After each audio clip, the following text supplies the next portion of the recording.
Maybe it's just anecdotal, but I've been hearing a lot of stories from friends who have been laid off. Is the larger market kind of shifting?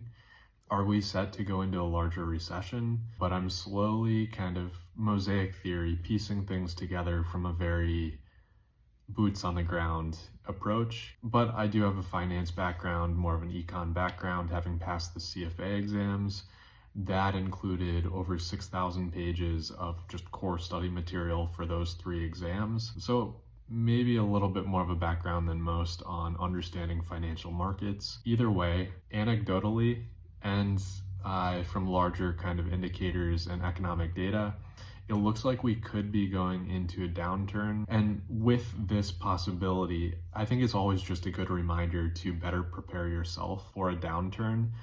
You always want to have a well built out emergency fund. Generally, most advisors are going to recommend at least 6 months of covering your living expenses. And then if you do lose a job or something along those lines, you can always cut back some of your living expenses. So maybe you could even stretch 6 months farther if you needed to.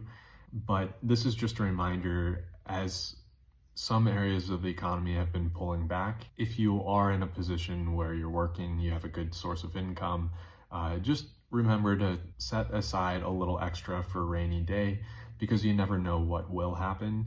It is a tricky balancing act of spending versus saving, but one good rule of thumb or a good reminder is that when you borrow money, you're borrowing from your future self at a higher cost.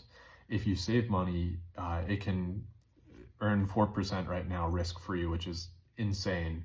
Or if you put it in the market, there's a lot of ups and downs or short-term volatility. You could see it drop 30% in a year or more, but if you're able to put it in the market and hold on for a longer term, you might average annually closer to maybe 8%. That is the benefit or the risk reward trade-off. But yeah, what are your thoughts? Do you think we're going to see a big correction in the markets and the economy? The job numbers and unemployment numbers are not looking as good.